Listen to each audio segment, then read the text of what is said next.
آتنا في الدنيا حسنة وفي الآخرة حسنة وقنا عذاب النار يا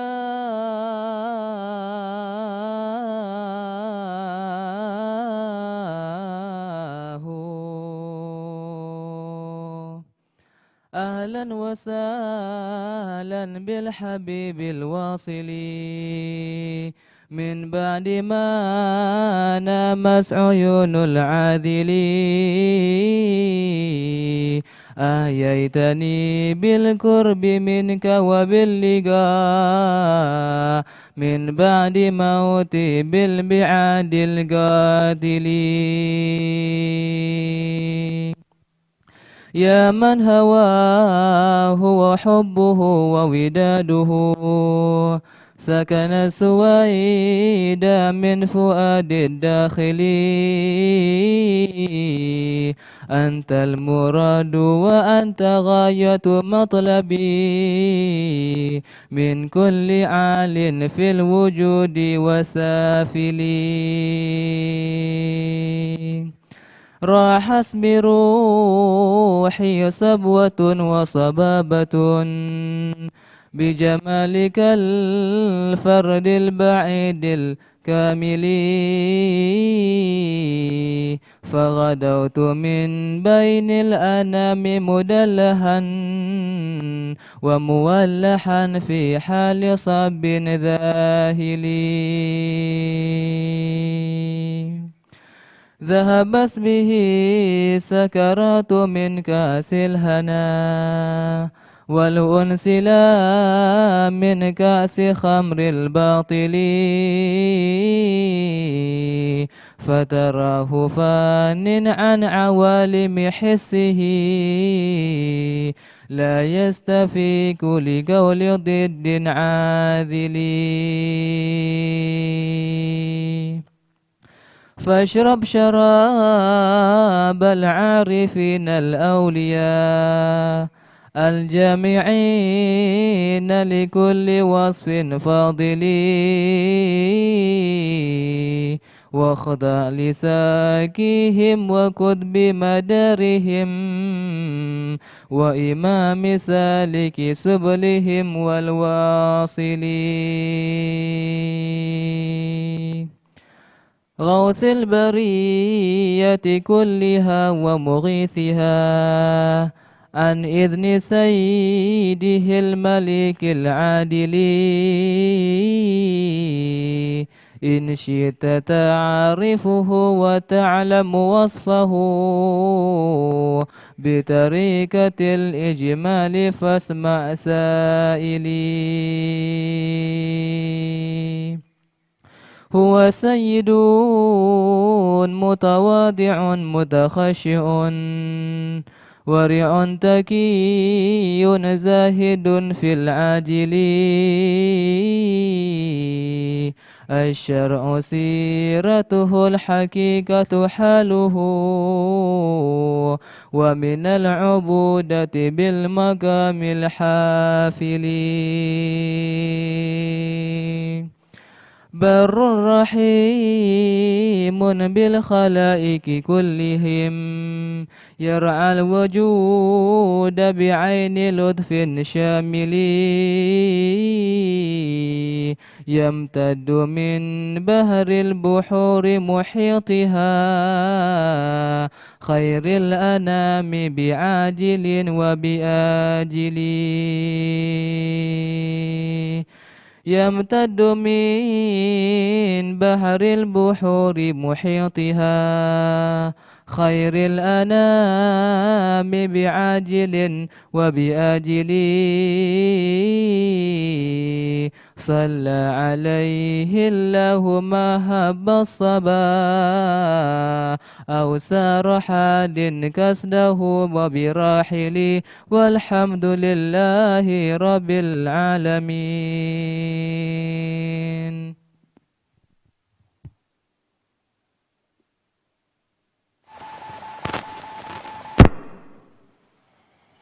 Bismillahirrahmanirrahim. Alhamdulillah wassalatu wassalamu ala sayyidina Rasulillah wa alihi wa sahbihi wa man walah, amma ba'd.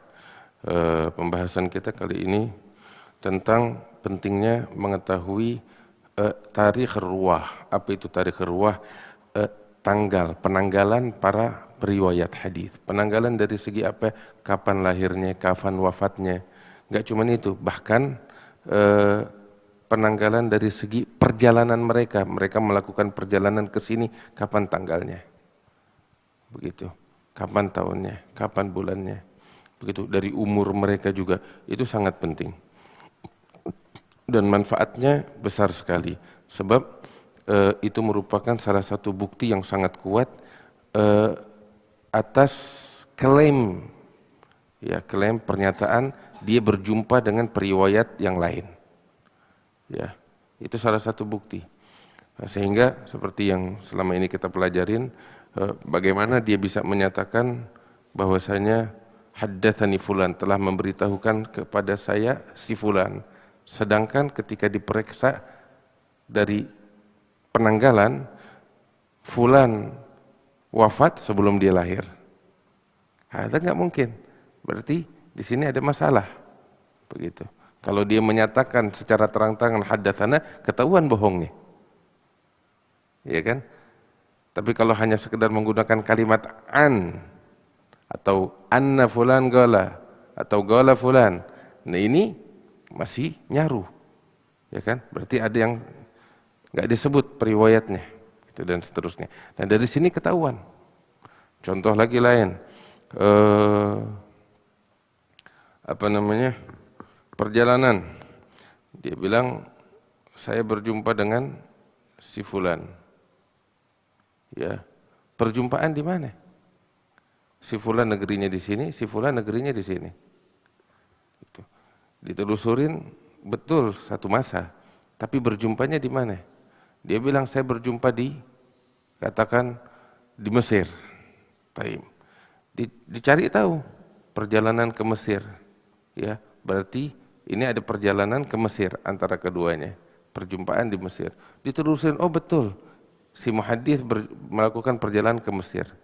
Ya, gurunya juga melakukan perjalanan ke Mesir. Ternyata ketika dicari tahu, tanggalnya beda. Ini tahun sekian, ini tahun yang lain. Enggak enggak connect, ketahuan ada masalah di sini. Tapi ditelusurin lagi, ternyata oh iya di tahun yang sama, berarti potensi untuk berjumpa di saat itu ada. Nah, ini bisa diketahui dari penanggalan. Sehingga penanggalan itu sangat penting sekali. Sangat penting sekali. Ya. Di dalam mengetahui jalur periwayatan. Terus juga kita bakal dapetin nanti perbedaan pendapat dari segi penanggalan. Ada ulama yang menyatakan fulan, contohnya, ya, fulan yang contoh itu bakal dapetin di dalam kitab Wafayatul Ayan atau lain sebagainya, ya, satu orang tokoh, mereka seorang tokoh ini, para ulama-ulama ahli sejarah berbeda pendapat tentang tahun kelahirannya, berbeda pendapat tentang tahun wafatnya. Itu ada terjadi. Nah, itu terkadang mereka melakukan penelitian mana yang benar, ya, sehingga ketika ditelusuri lebih lanjut didapetin, oh pendapat yang ini yang mendekati keakuratan, kebenaran, keabsahan, mendekati fakta yang ini, sehingga ini yang dia jadikan acuan. Ada lagi ketika ditelusuri mentok, tetap nggak bisa diketahui, tetap berada di dalam perbedaan. Ada yang mengatakan ini dan mengatakan itu. Nah, itu ada pembahasannya panjang lebar. Ya, ada pembahasan panjang lebar dari segi penanggalan. Karena itu di sini dikatakan ihtammal ulama, para ulama itu betul-betul perhatian dengan tarikh penanggalan para periwayat, baik itu dari sahabat maupun dari muhaditsin maupun dari ulama, ya, untuk mengetahui kapan wafat mereka, kapan kelahiran mereka, berapa usia mereka. Sebab itu manfaatnya besar untuk membuktikan ya, apakah kedua periwayat ini hidup di satu masa, apakah ada kemungkinan potensi untuk perjumpaan, sehingga bisa dibuktikan bahwasanya betul-betul satu sama lain saling mendengar, saling berkomunikasi satu sama lain, sehingga periwayatannya itu, rantaiannya itu bersambung. Nah, ya. Nah, sehingga di dalam kitab-kitab para muhaditsin itu selalu dibahas tentang itu. Nah, sekarang di sini akan diberikan kepada kita beberapa faedah penting tentang penanggalan. Al-Imam Ibn Salah, ya, beliau menyebutkan bahwasanya salah satu faedah yang penting tentang penanggalan adalah umurnya Nabi Muhammad SAW. Umurnya Nabi juga para ulama berbeda pendapat loh. Ada yang bilang 63, ada yang bilang lain dari itu. Ya. Begitu juga Sayyidina Abu Bakar, wa Umar, wa Ali. Mereka berbeda pendapat. Itu sebab juga dari mana perbedaan itu lahir? Dari perbedaan pendapat atas kelahirannya Rasulullah sallallahu alaihi wasallam. Nah, itu terjadi perbedaan pendapat.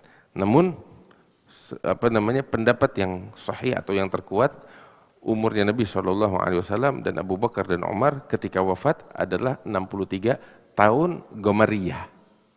Ya, dengan penanggalan Gomariyah, bukan dengan penanggalan Syamsiyah. Jelas. Demikian juga halnya Sayyidina Ali bin Abi Thalib. Ya, sebagaimana pendapat yang terkuat. Nah, itu wafat di usia 63 tahun. Dan Nabi Muhammad SAW itu ya wafat pada hari Senin waktu duha 12 Rabiul Awal tahun ke-11 Hijriyah. Ya, tahun ke-11 Hijriyah. Sedangkan Sayyidina Abu Bakar As-Siddiq wafat pada bulan Jumadil Ula tahun 13 Hijriyah. Ya, dan Umar radhiyallahu anhu wafat pada bulan Dzulhijjah setelah musim haji tahun 23 Hijriyah. Sedangkan Utsman bin Affan wafat setelah haji juga, ya, tahun 35 Hijriyah. Sedangkan Sayyidina Ali bin Abi Thalib wafat pada bulan suci Ramadan tahun 40 Hijriyah.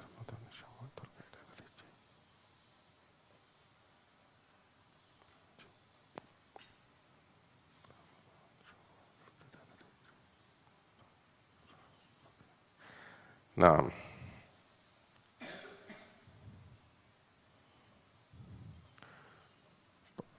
Sayyidina Ali wafat bulan suci Ramadan tahun 40 Hijriyah.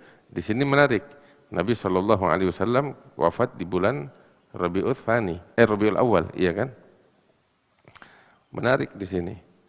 Nabi SAW bilang sebelum wafatnya, al-khilafatu ba'di 30 sana atau 30 sana. Khilafah setelahku ini 30 tahun. Sedangkan Sayyidina Ali bin Abi Thalib wafat di bulan Ramadan tahun ke-40, kurang 6 bulan dong. 30 tahun kurang 6 bulan. Ya kan? Nabi bilang 30 tahun khilafah. Ini cuman 29 tahun 6 bulan. Maka saat Sayyidina Ali wafat, Al-Hasan bin Ali bin Abi Thalib menjabat sebagai khalifah selama 6 bulan. Setelah 6 bulan, beliau mundur dari khilafah. Pada bulan Rabi, tepat seperti yang Nabi bilang, 30 tahun.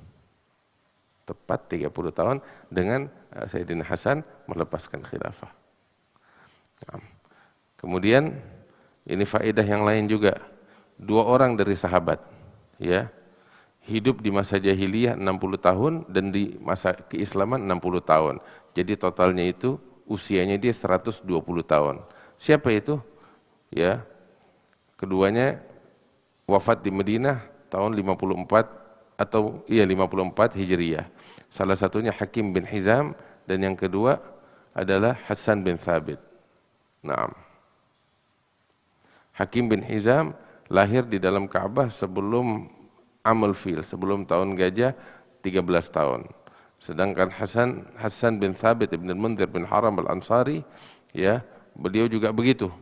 Lahir, ya, artinya beliau hidup di masa jahiliyah selama 60 tahun dan wafat setelah di masa keislaman selama 60 tahun. Sehingga beliau hidup di usianya 120 tahun. Demikian juga ayahnya, ya.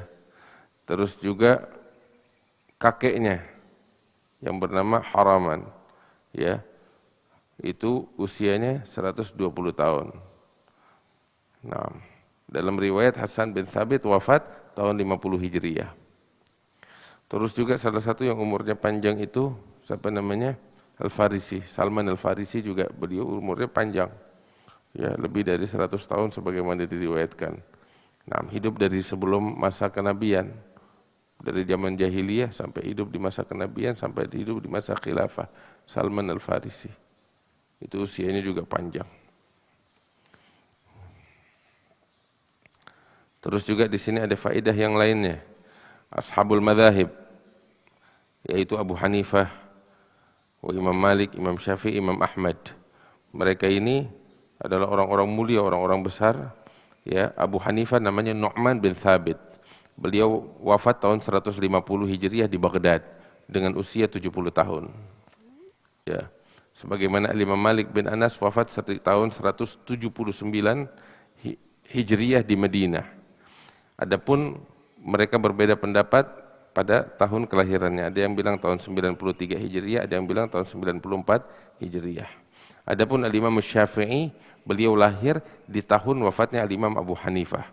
Al-Imam Syafi'i Muhammad bin Idris Asy-Syafi'i lahir tahun 150 Hijriah. Pada saat di tahun yang sama wafatnya Al-Imam Abu Hanifah 150 Hijriah. Wafat pada tahun 204 Hijriah di Mesir. Adapun Imam Ahmad bin Hanbal lahir tahun 164 Hijriah, wafat di Baghdad tahun 241 Hijriah. Nah, kemudian faedah yang berikutnya, ya, yaitu ashab kutubul hadis al-khamsah al-mu'tamadah. Nah, orang-orang yang menulis kitab hadis yang menjadi acuan, Al-Imam Al-Bukhari, Wal-Imam Muslim, Abu Dawud, At-Tirmidzi, Wan-Nasa'i. Nah, ini kutubul khamsah. Ya, Ibn Majah mana? Ibn Majah nyusul. Nah. Taib.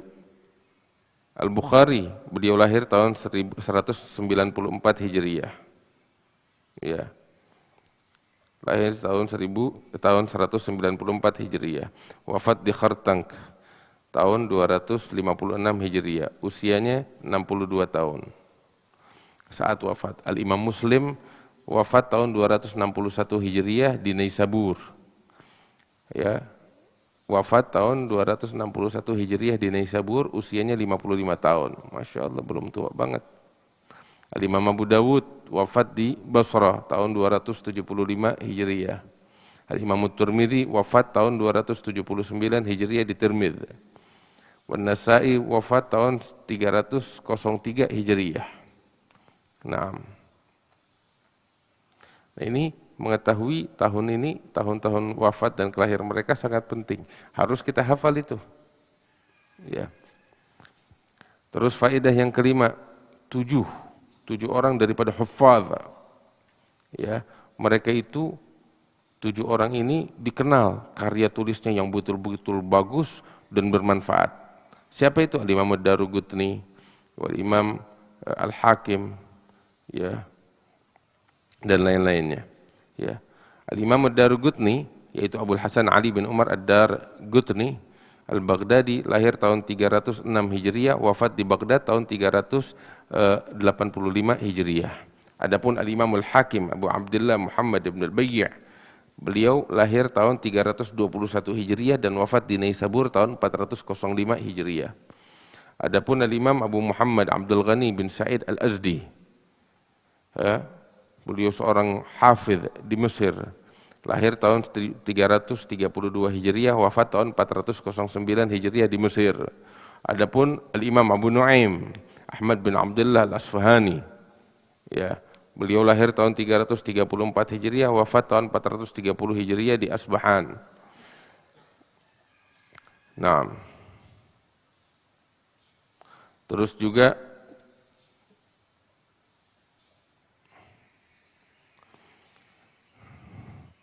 Al-Imam Abu Umar Yusuf bin Abdul Bar An-Namari, lahir tahun 368 Hijriah, wafat bisyatibah tahun 463 Hijriah. Al-Imam Abu Bakar Ahmad bin Husain Al-Baihaqi, Al-Imam Al-Baihaqi, Sahibus Sunan. Beliau lahir tahun 384 Hijriah, wafat di Naisabur tahun 458 Hijriah. Kemudian wafatnya di Naisabur, kemudian jasadnya dipindah ke Baihaq dan dikuburkan di sana. Adapun yang ketujuh adalah Imam Abu Bakar Ahmad bin Ali bin Thabit bin Mahdi Al-Khatib Al-Baghdadi, yang dikenal dengan Khatibul Baghdadi. Ya, beliau lahir tahun 392 Hijriah, wafat tahun 463 Hijriah di Baghdad. Nah, ini faedah dibawakan oleh Al-Imam Ibn Salah. Ya. Ini faedah yang sangat bermanfaat yang harus kita ketahui. Bahkan harus kita hafal. Sayyid Muhammad bin Ali al-Maliki juga memberikan suatu faedah yang bermanfaat. Apa itu? Al-Imam As-Suyuti. Beliau adalah muridnya Ibn Hajar. Ibn Hajar muridnya Al-Imam Al-Hafidh Zainuddin Al-Iraqi. Al-Iraqi muridnya Ibn Sayyidin Nas. Ibn Sayyidin Nas muridnya Ibn Daqiq Al-Aid. Ibn Daqiq Al-Aid muridnya Al-Iz bin Abdus Salam. Ya. Sedangkan Iz bin Abdus Salam adalah satu level, satu letting dengan Al-Mundhiri. Nah, ini faedah bermanfaat sekali. Jarang orang dapat tahu ini. Ya. Jarang orang tahu ini. Cuman saya ingin sampaikan, ada satu hal di sini juga yang perlu kita perhatikan. Ya, di sini kan disebutkan Suyuti muridnya Al-Imam Ibn Hajar Al-Asqalani, Wal-Asqalani muridnya Al-Iraqi, Al-Iraqi muridnya Ibn Sayyidin Nas, Ibn Sayyidin Nas muridnya Ibn Daqiq Al-Aid, Ibn Daqiq Al-Aid muridnya Izzuddin bin Al-Iz bin Abdus Salam. Ya, Al-Iz satu letting dengan Gerin Al-Mundhiri, Al-Imam Al-Mundhiri. Ini faedah bermanfaat sekali. Cuman ada satu hal penting di sini. Tahu apa? Al-Imam As-Suyuti ketika dinyatakan di sini sebagai muridnya Ibn Hajar, betul beliau ngalamin masanya Ibn Hajar. Begitu. Tetapi belajar langsung kayak begini, ya, beliau enggak. Habis bagaimana? Beliau hidup satu masa dengan Ibn Hajar, tapi masih sangat muda sekali, sehingga Al-Imam As-Suyuti sendiri beliau bilang di dalam karyanya, di dalam ketika beliau menuliskan biografi dirinya sendiri, saya pasti berjumpa dengan Ibn Hajar. Begitu. Cuman saat itu saya masih kecil sekali, beliau bilang. Dan saya yakin saya mendapatkan ijazah ammah dari Ibn Hajar. Tetapi ketika belajar, ngambil ilmu, tarik ulur, begitu seperti seorang murid dengan guru, saya enggak, katanya Imam Suyuti. Adapun hidup di masanya Ibn Hajar, berjumpa dengan Ibn Hajar, saat itu saya masih anak-anak, dibawa oleh ayah saya, iya. Tapi kalau belajar langsung enggak. Gitu. Dan tetapi Al-Imam Suyuti dengan itu pun, ya, beliau menisbahkan dirinya kepada Ibn Hajar. Faham? Wahakadha. Nah, ini hal-hal yang perlu kita perhatikan. Sampai di sini ada yang mau bertanya kira-kira? Selama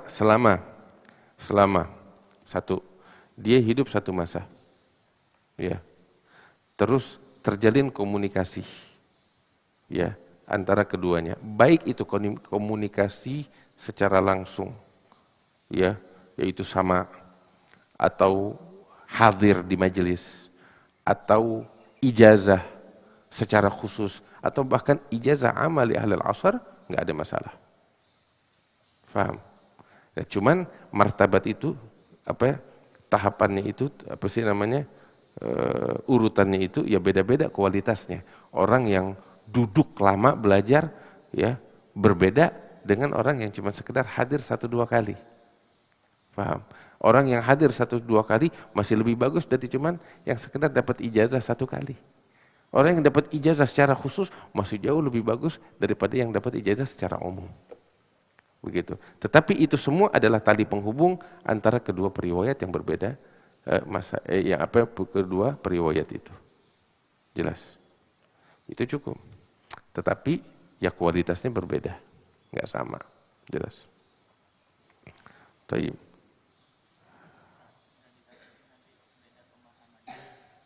Kenapa?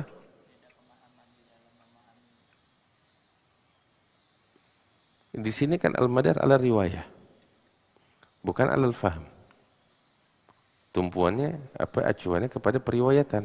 Adapun pemahaman itu masing-masing punya pemahaman yang beragam. Begitu contoh ya. Saya mendengar langsung dari Habib Umar. Ya, kalimatnya begini. Itu kuat. Saya duduk, saya mendengar. Gitu. Ente orang dapat ijazah secara umum. Jelas. Ikatan ada. Terus ente punya hak untuk meriwayatkan dari Habib Umar. Selama Habib Umar mengizinkan dengan ijazahnya itu, ente punya hak. Kalimat ijazah itu kan saya ajazah, saya mengizinkan, saya membolehkan kamu meriwayatkan dari saya. Begitu. Nah, ente meriwayatkan dari Habib Umar, apa barangnya? Berupa apa? Nah, ente sekarang cari. Ya, ente lihat ada ucapannya Habib. Terbukti Habib mengucapkan ini dan Habib sudah mengizinkan kepada saya untuk meriwayatkan ucapan ini dari beliau secara umum. Ya. Dari kitabnya Habib pernah bilang di dalam kitabnya begini-begini. Saya meriwayatkan dari Habib Umar melalui kitabnya itu. Ya, begini dan begitu. Saya sudah dapat izin dengan ijazah. Nah, itu cukup, nggak ada masalah. Tetapi hal itu kualitasnya beda sama yang dengar langsung. Jelas? Nah, kata. Terus di mata para muhaditsin, apakah itu cukup sebagai tali penghubung?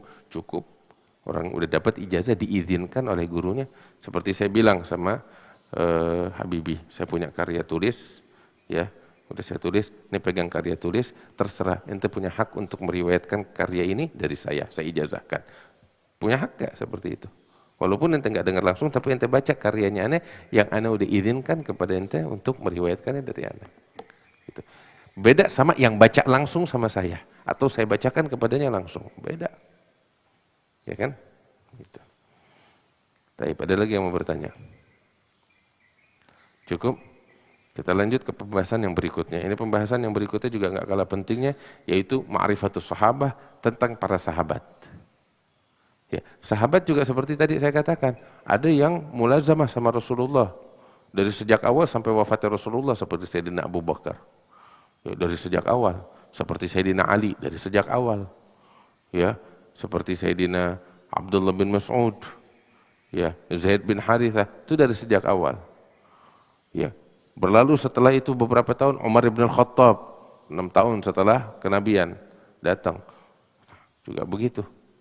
Ada sahabat-sahabat yang datang setelah Nabi Muhammad hijrah. Ya, beda. Gitu. Ada yang cuman sekedar orang-orang Badui yang sekedar hadir sholat Jumat sama Nabi terus pulang. Ya kan? Beda sama yang mulazamah sama Nabi. Begitu. Ada yang cuma ngelihat Nabi dari kejauhan, masuk dalam kategori sahabat. Ya, tapi nggak sama kualitas mereka dengan dengan orang-orang yang mulazamah sama Nabi dari sejak awal, yang lama duduk sama Nabi, beda. Ya kan? Wa kullan wa'adallahul husna, dan mereka semuanya udah dijamin surga oleh Allah Subhanahu wa taala. Nah, ta'rifnya sahabat apa itu? Man laqiyan nabiyya sallallahu alaihi wasallam wa amana bihi wa mata ala dzalik. Sahabat itu definisinya apa? Adalah orang yang berjumpa dengan Nabi SAW di dalam kehidupan dunia dengan fisiknya. Berjumpa dengan Nabi di dalam kehidupan dunia ini dengan fisiknya. Dan beriman kepada Nabi, wafat dalam keimanan. Jelas, dia adalah sahabat. Dan gak ada masalah ketika di tengah-tengahnya itu terjadi situasi yang membuat dia murtad, kemudian beriman lagi. Ada beberapa sahabat seperti itu. Ya, dia masuk Islam, terus dia murtad, terus masuk Islam lagi. Apakah dengan itu gugur status sahabatnya? Enggak gugur. Enggak gugur. Selama dia wafat dalam keadaan Islam dan iman. Jelas? Taib. Ini adalah sahabat yang hidup di masa berjumpa dengan Rasulullah Sallallahu Alaihi Wasallam, beriman kepadanya dan wafat dalam keadaan iman. Jelas. Dengan jasadnya dan fisiknya. Sekalipun nggak lihat karena buta, sekalipun masih bayi, tetapi dia jumpa, berkumpul bersama Nabi. Walaupun jaraknya jauh, tapi ngumpul sama Nabi. Seperti di Haji Wada, masuk dalam kategori sahabat. Jelas. Tapi ya, ada orang dia nggak ngumpul sama Nabi, nggak jumpa sama Nabi, tapi dia hidup satu masa dengan Rasulullah, Ya, beriman dan wafat dalam keadaan iman. Apakah masuk dalam kategori sahabat? Enggak. Masuknya dalam kategori Nah, ini yang menarik. Ini yang menarik. Dia ini sosok hidup di masa Nabi, bahkan terjalin komunikasi antara dia dengan Nabi. Tapi dia enggak jumpa sama Nabi. Dia hanya jumpa dengan sahabat. Nah, para tabi'in itu kan, tabi'in adalah orang-orang yang berjumpa dengan sahabat, enggak jumpa dengan Nabi. Nah, ini bagaimana nih statusnya nih orang nih? Hidup masanya Nabi, beriman, wafat dalam keadaan iman, tapi enggak jumpa sama Nabi, jumpanya sama sahabat. Seperti siapa ya tahu? Seperti An-Najasyi. Seperti An-Najasyi. Najasyi enggak ketemu sama Nabi, tapi ketemu sama para sahabat. Dia sebenarnya masuk dalam kategori tabi'in. Tapi juga di satu sisi dia hidup di masanya Nabi. Terjalin komunikasi dengan Rasulullah. Nah, ini ada apa namanya? Label tersendiri untuk mereka yang semacam ini. Apa labelnya? Namanya mukhadramin. Kalau bahasanya kita itu campuran gitu. Antara sahabat dengan tabi'in. Begitu. Ini namanya mukhadramin. Ada istilah khusus untuk mereka. Hidup di masanya Nabi tapi enggak jumpa dengan Nabi. Dia beriman dan wafat dalam keadaan iman. Jumpanya dengan sahabat. Dia pada hakikatnya masuk dalam kategori tabi'in. Tapi karena dia hidup di masa dengan Nabi, ada label khusus untuknya namanya mukhadramin. Mukhadramin. Jelas? Seperti Uwais Al-Qarni. Uwais Al-Qarni enggak jumpa sama Nabi. Tapi hidup di masanya Nabi, beriman kepada Nabi, wafat dalam keadaan iman. Ini dia pada hakikatnya tabi'in, tapi juga karena dia hidup di masa yang sama dengan Rasulullah nggak jumpa, punya label khusus namanya mukhadramin. Ada lagi beberapa orang semacam itu. Jelas? Nah, kita bicara tentang para sahabat. Mengetahui tentang sahabat itu adalah hal yang sangat penting. Ya. Dan alhamdulillah para ulama-ulama kita, mereka menuliskan kitab-kitab yang sangat banyak tentang para sahabat. Ya. Al-Imam Suyuti mengatakan bahwasanya ulama pertama yang mengumpulkan nama-nama sahabat, sebab kan ini harus didata. Pendataan dari nol, cari tahu si fulan sahabat bukan, jumpa sama Nabi, itu kan harus diteliti, benar gak jumpa sama Nabi?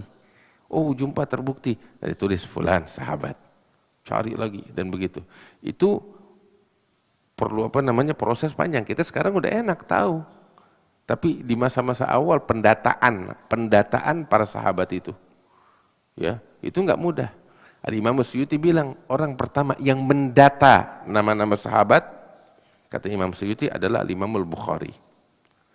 Nah,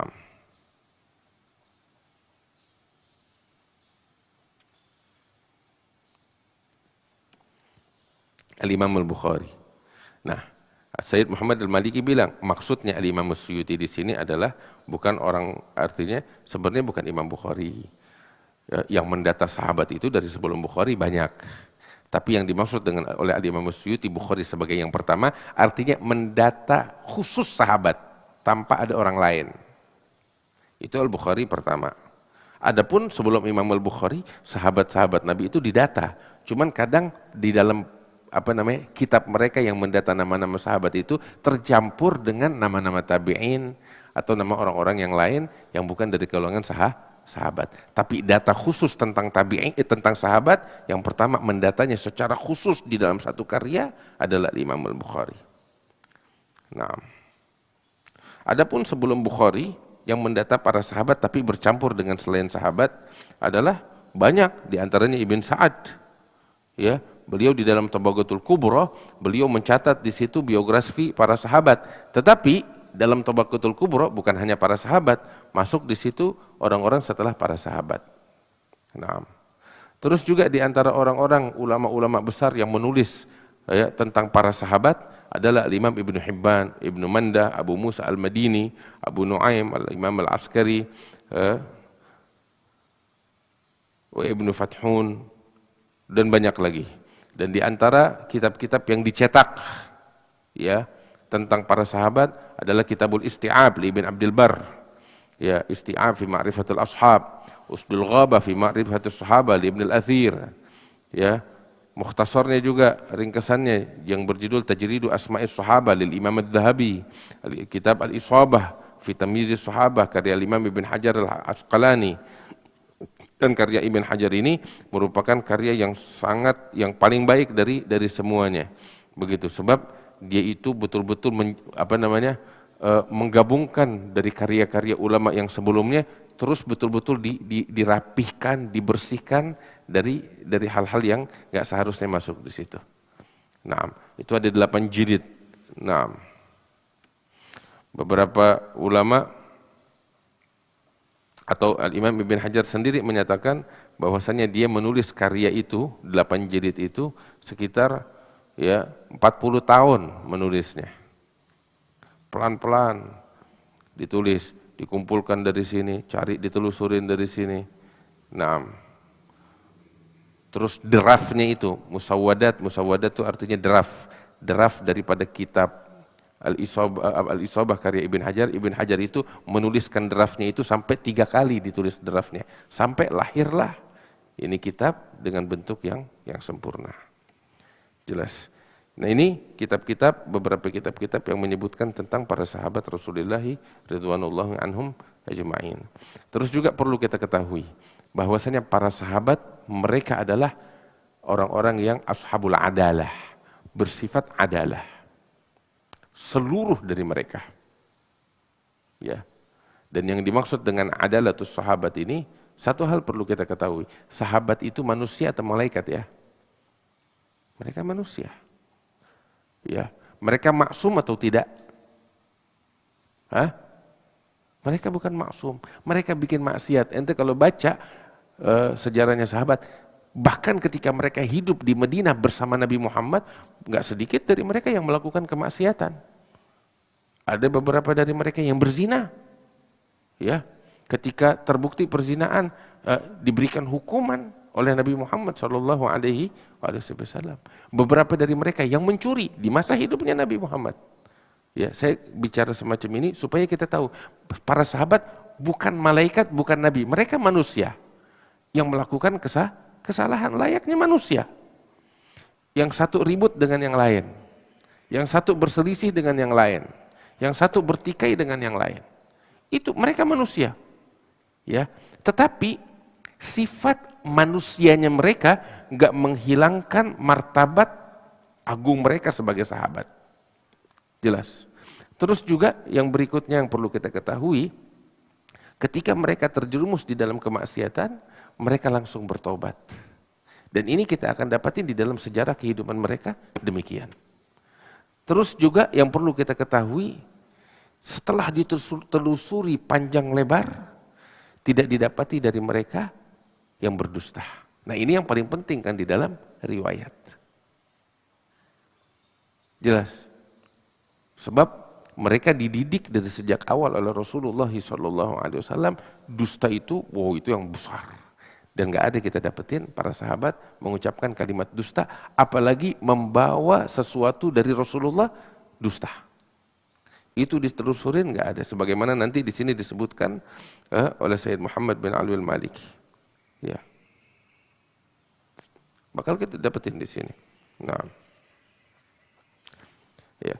Karena itu di sini ulama sepakat bahwasanya as-sahabatu kulluhum udul, para sahabat seluruhnya mereka punya sifat adalah, baik yang besar di antara mereka maupun yang kecil, yang badui ataupun yang hadari, ya, semua dari mereka adalah udul. Kok bisa gitu? Karena mereka berjumpa dengan Rasulullah, dididik langsung oleh Nabi Muhammad SAW, dan Allah di dalam Al-Quran menyebutkan tentang kemuliaan mereka secara umum. Ya. Kemuliaan para sahabat secara umum disebut oleh Allah Ta'ala di dalam Al-Quran. Nah, setelah Allah menyebutkan, kita mau ngomong apa? Jelas. Nah, baik itu para sahabat yang terjun atau terlibat di dalam fitnah konflik antara satu sama lain dengan mereka. Di masa Sayyidina Ali bin Abi Thalib, setelahnya atau sebelumnya di masa Utsman bin Affan, ya, seperti Muawiyah, Amr bin As dan lain sebagainya, ya. Mereka sekalipun terjadi konflik antara mereka satu sama lain, tetap mereka udul. Mereka udul. Maka itu ada satu hal menarik di sini. Ketika terjadi konflik antara Sayyidatuna Aisyah dan kubunya kepada Sayyidina Ali bin Abi Thalib dan kubunya, yang dikenal dengan terjadi pertempuran setelah itu namanya Waqa'atul Jamal, tragedi Al-Jamal. Ya, itu terbunuh puluhan ribuan orang di medan perang itu terbunuh. Begitu, baik dari kelompoknya Sayyidina Ali pasukannya maupun pasukan yang dipimpin oleh Sayyidatuna Aisyah bersama rombongannya. Nah, itu waktu Aisyah itu ada 3 orang sahabat bersama Sayyidah Aisyah. Namanya Az-Zubair bin Al-Awwam, terus yang berikutnya Thalhah bin Ubaidillah, yang ketiga manismu Thalhah wa Zubair, 3 yang ketiga. 2 ini, Thalhah wa Zubair wa Sayyidah Aisyah. Ya. Naam. Thalhah wa Zubair. Nah, ini kan terjadi konflik sampai terjadi pertempuran yang disebabkan oleh pihak ketiga yang menyusup memecah belah keduanya, padahal mereka udah berdamai. Dipecah lagi, terjadilah pertempuran. Syahid di sini, ya, terjadi pertempuran antara kubunya Ali bin Abi Thalib dan kubunya Sayyidah Aisyah, Thalhah wa Zubair nih. Sampai akhirnya Thalhah wa Zubair terbunuh. Thalhah wa Zubair atau Zubair bin Awam terbunuh. Zubair bin Al-Awwam terbunuh. Begitu.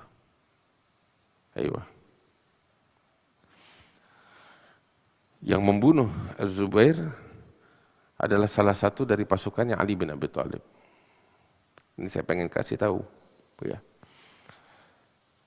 Si prajurit yang membunuh Zubair datang kepada Ali bin Abi Thalib, pengen kasih kabar gembira.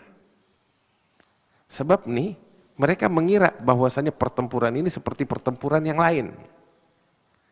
Yang dicari adalah kemenangan. Padahal permasalahan bukan itu, ada sesuatu di balik itu.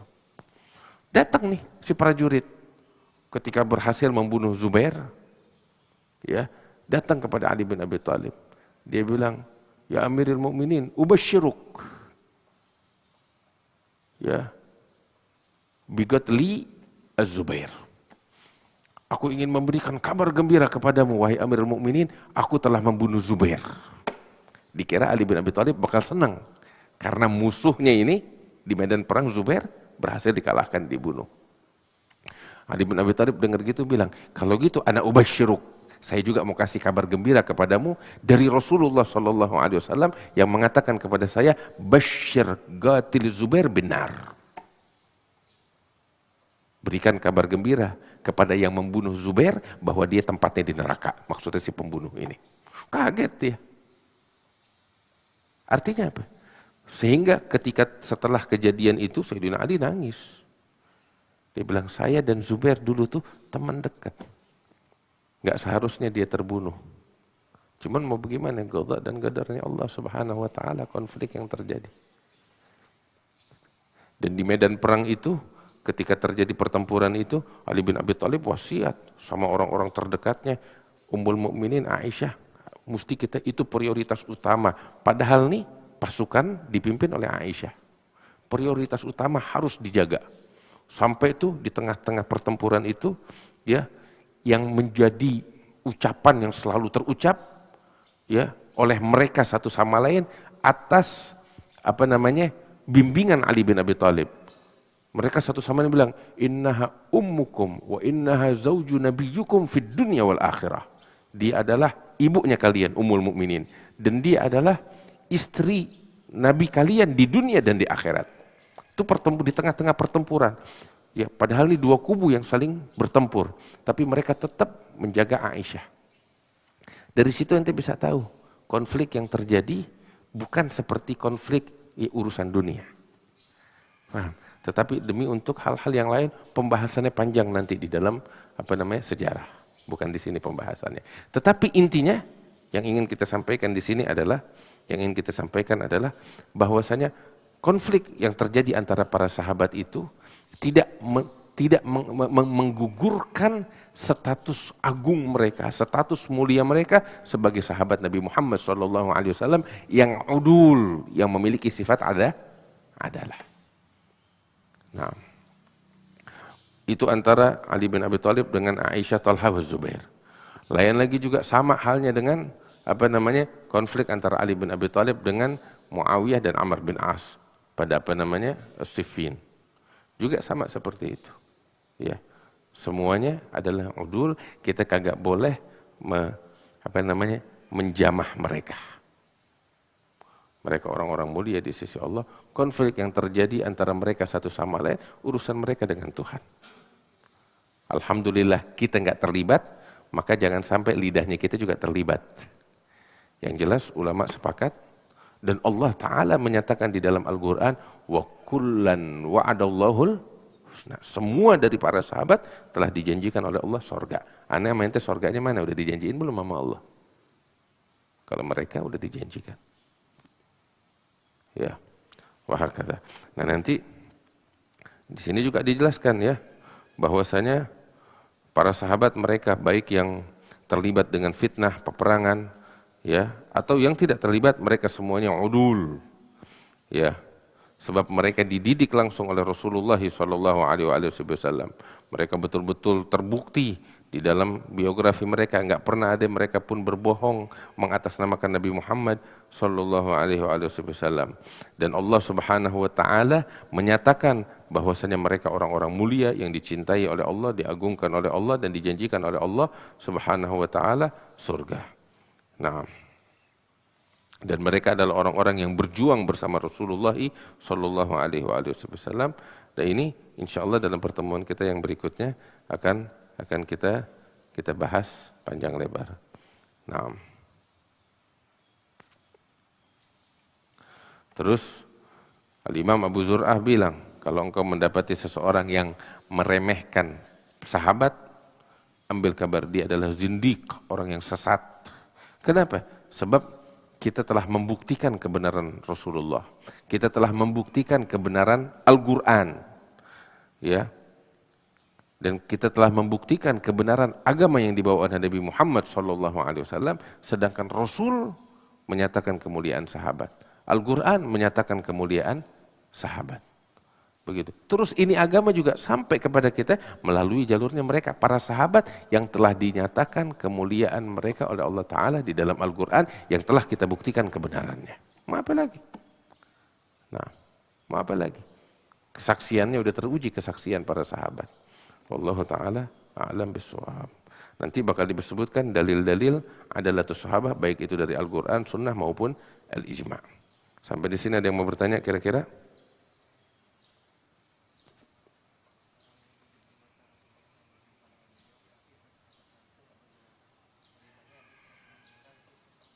Masuknya dalam kategori tabi'in. Itu juga banyak yang seperti itu. Ya, ada lagi yang mau bertanya?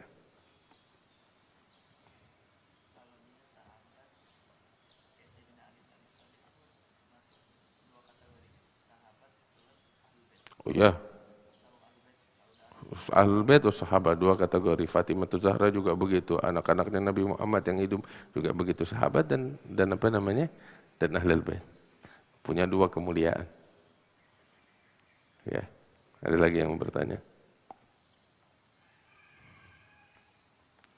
Allah Ta'ala alam bisawab.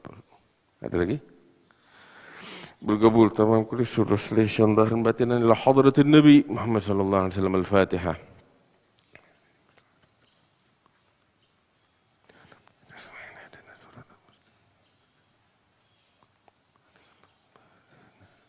ربنا انفعنا بما علمتنا رب علمنا الذي ينفعنا رب فقهنا وفقه لنا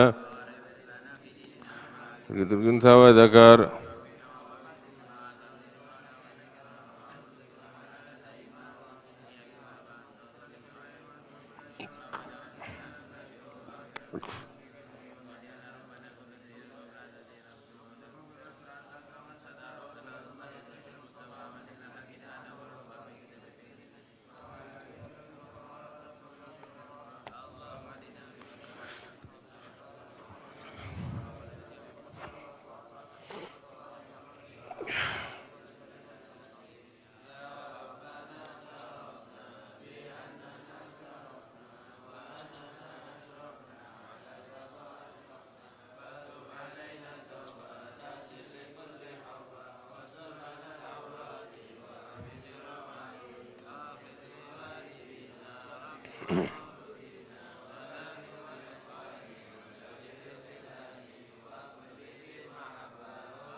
حضرة النبي الفاتحة.